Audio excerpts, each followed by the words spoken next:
This is the Huawei MatePad Pro, and I've been using this for the last 2 weeks, and it's really interesting.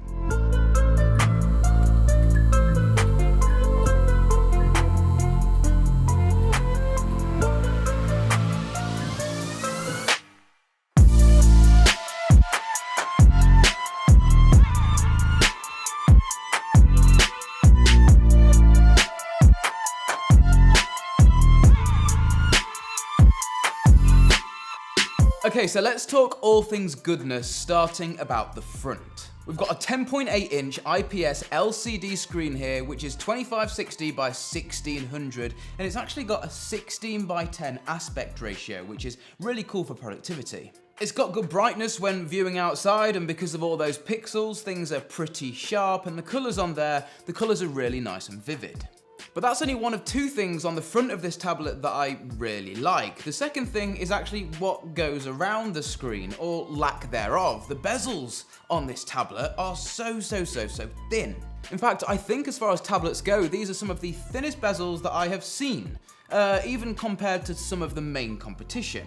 Nice, but that does come with one bad thing though, and that's that because your palms are so close to the screen, can be prone to accidental touches sometimes. But on the whole, the front of the tablet, it's a win. Moving on with the physicals, we've got a USB-C port on the bottom, again, nice. And next to that, you've got 2 of the 4 main speakers, and these are insane. Take a listen. Go spend the rest of my life.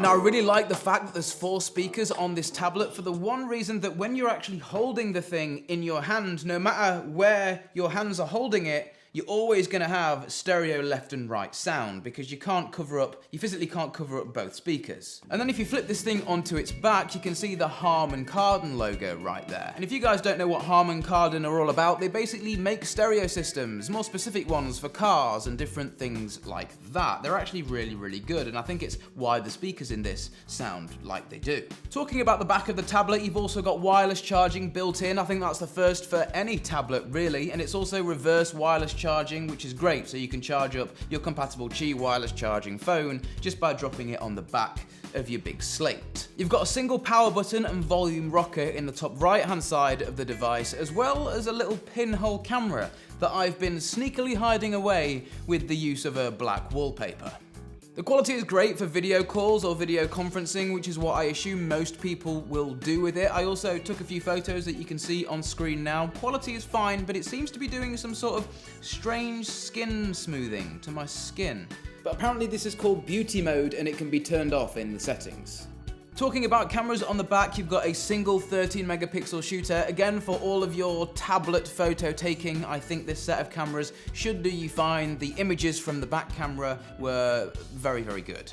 But now that leads me on to the video on this thing. Less impressed than the photo mode. It does do 4K, however, I was finding that the video was sometimes struggling to focus and focus was hunting a little bit. Again, it will do fine for your video needs. I don't think anybody really wants to be that guy, do they? The cameras for a tablet are fine. Anyway, all of that is inside a chassis that is no thicker than 7.2 millimeters, which is, if you didn't realize, really quite thin, and it makes this thing feel really nice to hold, which, if you didn't know, it's a big deal with a tablet, because when you're using it, you're probably holding it, and this thing feels nice to hold. It feels premium. So I suppose the next question to answer really is, what is this thing like to use? And to be honest with you guys, it's pretty good. It's got some cool features baked into it that we'll get onto later, but for day-to-day tasks, browsing the web, writing down notes, doing my emails, all the things I would usually do on a tablet, all the things I would pick up my tablet for, this thing, it does well. Now, one thing I actually actively disliked about this tablet when I first got it out of the box was Huawei's app gallery. And essentially, if you don't know what that is, it's the place where you go on a Huawei device to find all of the apps that you want to download.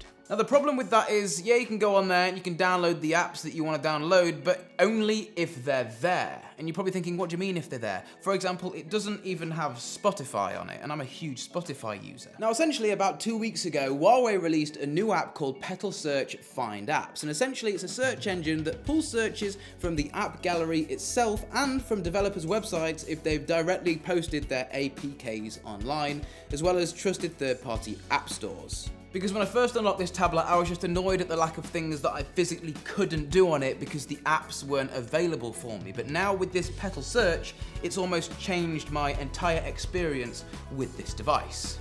Now I don't really have time for playing games myself in my schedule, and if I do, they're probably going to be on a PC with my friends. Even with games bumped up to the max settings, I wasn't seeing any frame rate drops, and to my surprise, the battery life is really, really good, even after long gaming sessions. I was getting about 3 days of normal usage, by the way, out of this thing. And whilst we're talking about performance, I may as well tell you guys that inside it's got a Kirin 990 processor that's got 8 cores, and then it's also got 6 gig of RAM. And do with these as you please, because these are just numbers on paper. Now, some things I noticed day to day, day in, day out, whilst I was using this tablet. I really like the face unlock. It's really quick. It may not be as secure as other face unlock methods out there, but it definitely works, and it allowed me to get onto my home screen of this tablet just by picking it up and swiping up with my finger. Face unlock, win. The other thing I really liked day in, day out was this search right here. So as soon as the tablet is unlocked, you get this big bar, you click there, and it takes you straight to a search. It's a web search, so you can literally type in Amazon or do whatever you wanted to do on the internet. And I think that is what 99% of people will be using this thing for going on the internet.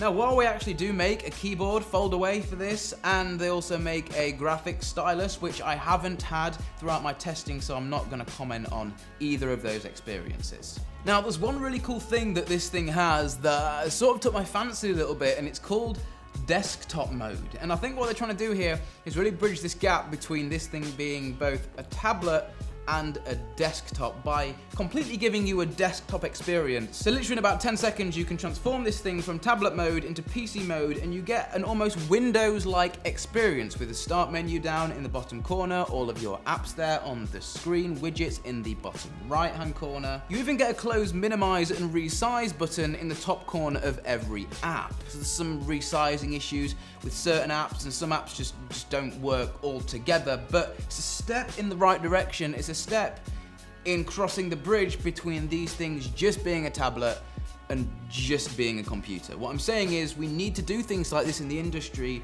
to push it forward, to egg other people on, and I like it. And also, if you own another Huawei phone, you can do things like screen mirroring. So we have the P40 Pro here. You can physically screen mirror the P40 Pro onto the tablet, something I think other tablet manufacturers are going to adopt because it's a cool idea. I think Huawei are trying to target this device at professionals and creatives and artists. But what I really think this thing is an excellent media consumption device with its great screen and speakers paired together, as well as some great battery life to go along with that. And then as well as all the media consumption, if you want to do some light work on here, you can do. It's got web browsers, you can do Zoom calls, you can do your emails on it. And obviously it's even powerful enough for graphic intensive applications like gaming, how I've tested here. I really don't think Huawei have done a bad job with this MatePad Pro. But that's been it. Thanks for watching. See you in the next one.